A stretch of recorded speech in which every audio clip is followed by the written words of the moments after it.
तो चलिए आइए अब हम लोग पढ़ते हैं limitations of cooperative society. Cooperative society से कुछ लिमिटेशंस भी होते हैं। सबसे पहला, लैक ऑफ मोटिव।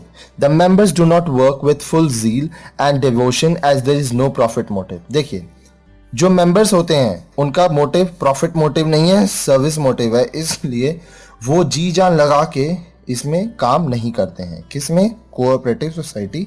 तो जो मोटिव है, लैक ऑफ मोटिव है, क्योंकि प्रॉफिट नहीं है, जब पैसा कमाना नहीं है तो लोग उतना ध्यान नहीं देते हैं। Limited capital. The amount of capital that a cooperative society can raise from its member is very limited because the membership is generally confined to a particular section of the society.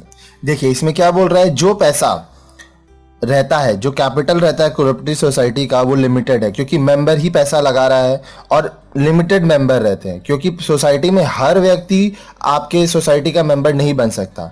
जो common interest रखते हैं वही उसके member होंगे। तो मान लीजिए कोई सोसाइटी है जिसमें अगर 100 मेंबर हैं, तो वो 100 मेंबर मिलकर कितना कैपिटल लगा पाएंगे? अगर हर मेंबर 10,000 करके भी लगाएगा तब भी कितना हुआ? 10 लाख रुपया ही हुआ। ठीक है, तो इसलिए जो कैपिटल है वो लिमिटेड रहता है। Problems in management. The management of a cooperative may not be particularly competent because a cooperative generally offers only low scales of remuneration to the staff employed। अब देखिए, जो मैनेजमेंट है वो कोई बहुत ज़्यादा खास नहीं होता है, क्योंकि जो लोग कोऑपरेटिव सोसाइटी में काम करते हैं वो बहुत ज़्यादा हाई स्किल वर्कर नहीं होते हैं, हाई स्किल्ड वर्कर नहीं होते हैं। ठीक है, तो इसलिए वो ज़्यादा कॉम्पिटिटिव नहीं होता है।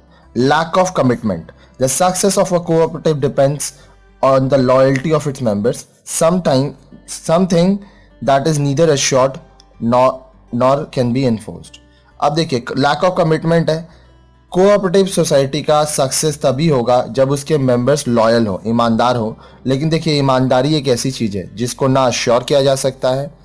आप 100% गारंटी नहीं दे सकते हैं कि कोई ईमानदारी होगा, साथ ही साथ आप किसी पे ईमानदारी थोप भी नहीं सकते।